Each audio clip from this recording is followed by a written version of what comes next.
زکوٰۃ لینا حرام ہے، یعنی بنو ہاشم جن کو زکوٰۃ لینے سے منع کیا گیا کہ ان کے اوپر زکوٰۃ نہیں لگے گی، تو ایک قول کے مطابق اہل بیت ان افراد کو کہا جاتا ہے، یعنی حضرت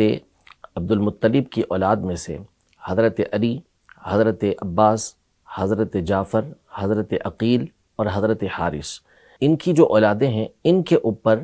زکوٰۃ نہیں لگتی، اور انہی کے بارے میں ایک قول یہ ہے کہ ان کو اہل بیت کہا جاتا ہے، جیسا کہ ایک حدیث پاک میں نبی پاک صلی اللہ تعالیٰ علیہ وآلہ وسلم نے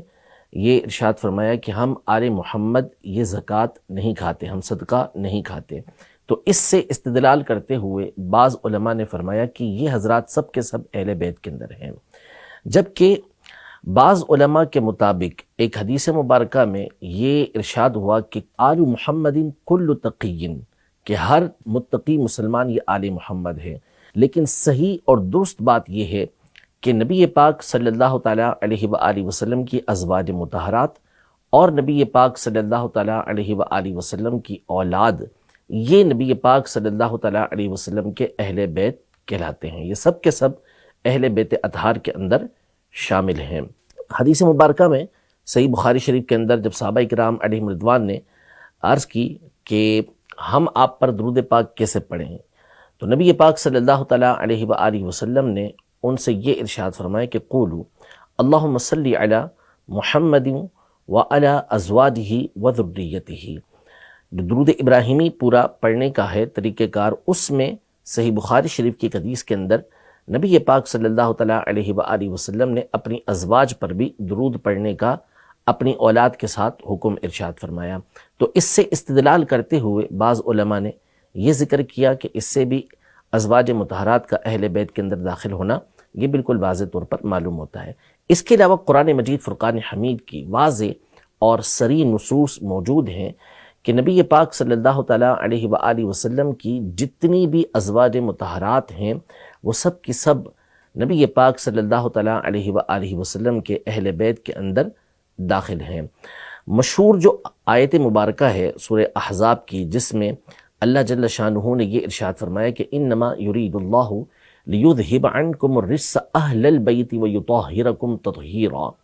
اللہ پاک اس بات کا ارادہ فرماتا ہے اے اہل بیت کہ تم سے رجس کو دور ہی رکھے اور تمہیں خوب ستھرا کر دے، یعنی اہل بیت اطہار کو اللہ پاک نے گندگی سے دور رکھا اور ہمیشہ کے لیے پاکیزہ بنایا۔ اس آیت کا جو سیاق و سباق ہے آپ پڑھتے چلے جائیں، نبی پاک صلی اللہ تعالیٰ علیہ وآلہ وسلم کی ازواج مطہرات کا اس کا شروع سے تذکرہ چلتا ہوا آ رہا ہے، اور اس کے بعد بھی نبی پاک صلی اللہ علیہ وسلم کی ازواج مطہرات کا اس میں تذکرہ موجود ہے۔ اسی طرح سورہ آل عمران کی آیت نمبر 121 میں جہاں غزوہ بدر کا ذکر اللہ پاک نے فرمایا، نبی پاک صلی اللہ تعالیٰ علیہ وآلہ وسلم جس وقت غزوہ بدر کے لیے تشریف لیتے ہوئے جا رہے تھے تو اس میں الفاظ یہ ہیں وَإِذْ غَدَوْتَ مِنْ أَهْلِكَ تُبَوِّئُ الْمُؤْمِنِينَ مَقَاعِدَ لِلْقِتَالِ وَاللَّهُ سَمِيعٌ عَلِيمٌ، کہ جب آپ صبح اپنے گھر سے، اپنے اہل سے یعنی اہل بیت سے صبح کے وقت آپ نکلے اور جو لشکر تھے، جو لڑنے والے تھے، ان کو، مومنوں کو آپ لڑنے کی جگہ پر بٹھاتے رہے۔ واقعہ تو تفسیری ہے، اس میں جو استدلال ہے وہ یہ ہے کہ یہاں یہ ذکر کیا گیا ہے کہ نبی پاک صلی اللہ تعالیٰ علیہ وآلہ وسلم اپنے اہل سے صبح کے وقت غزوہ بدر کے لیے تشریف لے کر گئے۔ یہاں اہل کا لفظ استعمال ہوا جس کو اہل بیت کہا جاتا ہے، اور واضح طور پر یہ آیت مبارکہ اس وقت نازل ہوئی کہ جب حضرت عائشہ رضی اللہ تعالیٰ عنہا کے گھر سے نبی پاک صلی اللہ تعالیٰ علیہ وآلہ وسلم یہ غزوہ بدر کے لیے تشریف لے کر گئے۔ صحیح بخاری شریف کی حدیث مبارکہ موجود ہے، سیدہ عائشہ رضی اللہ تعالیٰ عنہا یہ ارشاد فرماتی ہیں کہ آل محمد 2 مہینے تک جو کی جو روٹی ہوتی تھی وہ بھی سیر ہو کے نہیں کھاتے تھے، اور ایک روایت کے اندر ہے کہ آل محمد ان کے 3 چاند گزر جاتے تھے اور چولہا نہیں جلتا تھا، آگ نہیں جلتی تھی ان کے گھر کے اندر۔ تو یہاں آل محمد کا جو ذکر ہے وہ نبی پاک صلی اللہ تعالیٰ علیہ وآلہ وسلم کی ازواج مطہرات کے لیے ہے، اور یہ عقل سے بھی بات ثابت ہے کہ جو گھر کی خواتین ہوتی ہیں، بیویاں ہوتی ہیں، ظاہر وہ گھر کے افراد ہی ہوتے ہیں، اور اسی طرح جو اولاد ہوتی ہے وہ گھر کے افراد ہی ہوتے ہیں۔ تو یہ وہ حضرات ہیں کہ جن کا اہل بیت سے ہونا بالکل واضح ہے۔ البتہ چند ہستیاں اور ہیں جن کو اعزاز کے طور پر نبی پاک صلی اللہ تعالیٰ علیہ وآلہ وسلم نے اہل بیت اطہار کے اندر شامل فرمایا، جن میں سر فہرست نام سیدنا علی المرتضیٰ کرم اللہ تعالیٰ وجہہ الکریم کا ہے کہ جب یہ آیت مبارکہ نازل ہوئی، نبی پاک صلی اللہ تعالیٰ علیہ وآلہ وسلم نے حضرت سیدہ فاطمہ زہرا رضی اللہ تعالیٰ عنہا، حضرت سیدنا امام حسن، سیدنا امام حسین اور مولا کائنات مولا مشکل کشا حضرت علی المرتضیٰ کرم اللہ تعالیٰ وجہہ الکریم کو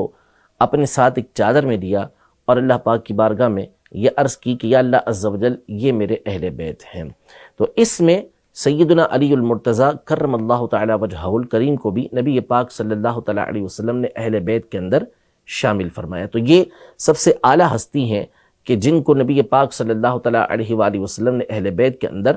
شمار کیا۔ اس طرح اور صحابہ کرام علیہم رضوان ہیں، لیکن ان کو دوسرے لحاظ سے اہل بیت کے اندر نبی پاک صلی اللہ علیہ وسلم نے محبت کے طور پر ان کی قربت کی وجہ سے اپنے اہل بیت کے اندر شمار کیا، جیسے سیدنا سلمان فارسی رضی اللہ تعالیٰ عنہ